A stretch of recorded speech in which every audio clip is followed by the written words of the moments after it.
یہی آپ کے قریب حیدرآباد ہے.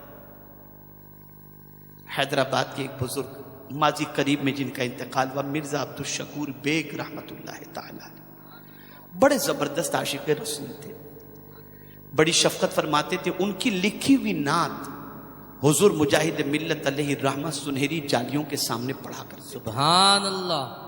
نہ کوئی عمل ہے سنانے کے قابل، نہ منہ ہے تمہارے دکھانے کے قابل، کرم ہی کا صدقہ ہے ورنہ یہ عاصی کہاں تھا مدینے میں آنے کے قابل. شفاعت کے صدقے میں جنت ملے گی، عمل ہے جہنم میں جانے کے قابل. لگاتے ہیں اس کو بھی سینے سے آقا جو ہوتا نہیں منہ لگانے کے قابل. بڑی شفقت فرماتے تھے، اور جب بھی ممبئی تشریف لاتے تھے اطلاع بھجوا دیتے تھے. میں خدمت میں بیٹھا کرتا تھا اور مجھ سے فرمایا کرتے تھے، ایسے عاشق تھے کہ کم و بیش 40 سال سے مدینہ منورہ ان کا آنا جانا تھا، اور 4 سے 6 مہینے وہاں رہتے تھے مدینہ منورہ میں، اور باقی دن یہاں پر گزارتے تھے. ایک دن میں نے ان سے پوچھا، میں نے کہا حضرت کچھ مدینے کی بات سنائیں، ایسی جو لاجواب بات ہو، غور سے سنیے گا. ارشاد فرماتے مولانا، یہ کم و بیش 35 سال پہلے کی بات حضرت نے فرمایا، اور جب انہوں نے فرمایا تھا اس کو بھی تقریباً 10-12 سال تو ہو گئے، تو یہ سمجھ لیجیے 50 سال پرانی بات. فرماتے ہیں کہ میں عصر کی نماز کے بعد مدینہ منورہ میں میرے ایک جاننے والے کی دکان پر بیٹھا ہوا تھا.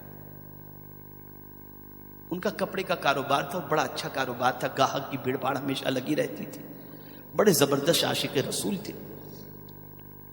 میں بیٹھا ہوا تھا، اسی دوران ایک شخص آیا ہاتھ میں کپڑے کا سیمپل لے کر، اور دکاندار سے کہتا ہے مجھے یہ کپڑا چاہیے اور 2-3 ہزار میٹر چاہیے اور کیش میں چاہیے، ادھاری پر نہیں. تو دکاندار نے کہا، جن کی دکان پر حضرت بیٹھے تھے، اس دکاندار نے کہا یہ کپڑا میرے پاس ہے لیکن تمہیں نہیں دوں گا، تمہیں نہیں بیچوں گا. وہ کہتا ہے حضور میں کیش میں خریدنا چاہتا ہوں، آپ کیوں منع کر رہے؟ توجہ چاہوں گا. وہ شخص کہتا ہے کپڑا میرے پاس ہے اور میں جانتا ہوں کہ تو کیش میں خریدے گا، لیکن پھر بھی میں تجھے نہیں بیچوں گا. کہا اچھا وجہ بتا دیجئے کیوں نہیں بیچیں گے؟ تو ارشاد فرماتے ہیں یہ سامنے جو دکان نظر آ رہی ہے نا، وہ میرے مسلمان بھائی کی دکان ہے. میں دیکھ رہا ہوں کہ صبح سے لے کر ابھی تک اس کے یہاں کوئی خاص گاہک نہیں پہنچے ہیں، یہ کپڑا اس سے خرید لے، اس کا بھلا ہو جائے. یہ کپڑا اس سے خرید لے. مرزا صاحب فرماتے ہیں مولانا اب یہ ایک داستان تو رہ گئی کتابوں کے اندر، اب ایسے مسلمان کہاں ہم تلاش کریں.